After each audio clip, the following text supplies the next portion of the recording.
The wind was a torrent of darkness among the gusty trees. The moon was a ghostly galleon tossed upon cloudy seas. The road was a ribbon of moonlight over the purple moor, and the highwayman came riding, riding, riding. The highwayman came riding up to the old inn door. He'd a French cocked hat on his forehead, a bunch of lace at his chin, a coat of the claret velvet and breeches of brown doe-skin. They fitted with never a wrinkle. His boots were up to the thigh, and he rode with a jewelled twinkle, his pistol butts a twinkle, his rapier hilt a twinkle under the jewelled sky. Over the cobbles he clattered and clashed in the dark inn yard. He tapped with his whip on the shutters, but all was locked and barred. He whistled a tune to the window, and who should be waiting there but the landlord's black-eyed daughter, Bess, the landlord's daughter, plaiting a dark red love knot into her long black hair. And dark in the dark old inn-yard a stable wicket creaked, where Tim the ostler listened. His face was white and peaked, his eyes were hollows of madness, his hair like mouldy clay. But he loved the landlord's daughter, the landlord's red-lipped daughter. Dumb as a dog he listened, and he heard the robber say, "One kiss, my bonny sweetheart. I'm after a prize tonight, but I shall be back with the yellow gold before the morning light. Yet if they press me sharply and harry me through the day, then look for me by moonlight. Watch for me by moonlight. I'll come to thee by moonlight, though hell should bar the way." He rose upright in the stirrups. He scarce could reach her hand, but she loosened her hair in the casement. His face burnt like a brand as the black cascade of perfume came tumbling over his breast, and he kissed its waves in the moonlight. Oh, sweet black waves in the moonlight. Then he tugged at his rein in the moonlight and galloped away to the west. He did not come in the dawning. He did not come at noon. And out of the tawny sunset before the rise of the moon, when the road was a gypsy's ribbon looping the purple moor, a red-coat troop came marching, marching, marching.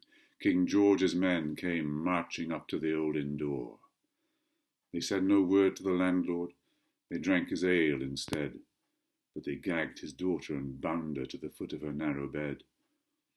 Two of them knelt at her casement with muskets at their side.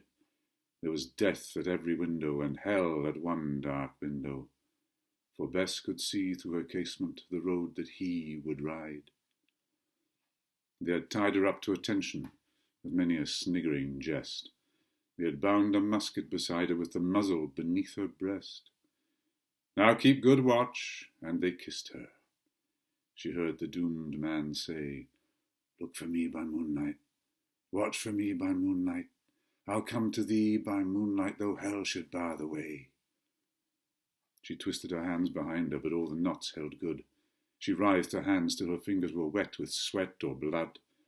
They stretched and strained in the darkness, and the hours crawled by like years, till now, on the stroke of midnight, cold on the stroke of midnight, the tip of one finger touched it. The trigger at least was hers. The tip of one finger touched it. She strove no more for the rest. Up she stood to attention, with the muzzle beneath her breast. She would not risk their hearing, she would not strive again, for the road lay bare in the moonlight, blank and bare in the moonlight, and the blood of her veins in the moonlight throbbed to her love's refrain. Clot, clot, clot, clot, had they heard it? The horse hoofs ringing clear? Clot, clot, clot, clot in the distance? Were they deaf that they did not hear? Down the ribbon of moonlight, over the brow of the hill, the highwayman came riding, riding, riding. The redcoats looked to their priming. She stood up, straight and still. Clot, clot in the frosty silence, clot, clot in the echoing night. Nearer he came and nearer. Her face was like a light. Her eyes grew wide for a moment. She drew one last deep breath. Then her finger moved in the moonlight. Her musket shattered the moonlight, shattered her breast in the moonlight, and warned him with her death. He turned. He spurred to the west. He did not know who stood bowed with her head o'er the musket drenched with her own blood.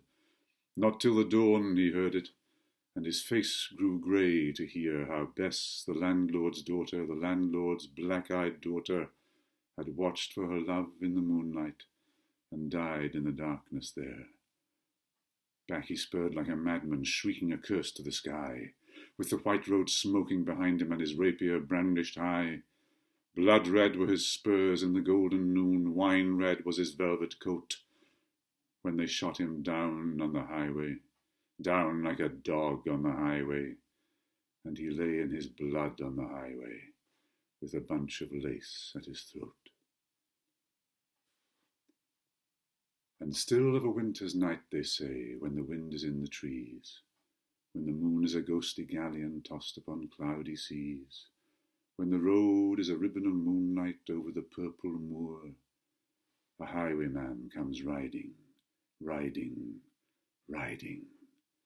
A highwayman comes riding up to the old inn door. Over the cobbles he clatters and clangs in the dark inn yard. He taps with his whip on the shutters, but all is locked and barred. He whistles a tune to the window, and who should be waiting there but the landlord's black-eyed daughter, Bess, the landlord's daughter, plaiting a dark red love knot in her long black hair.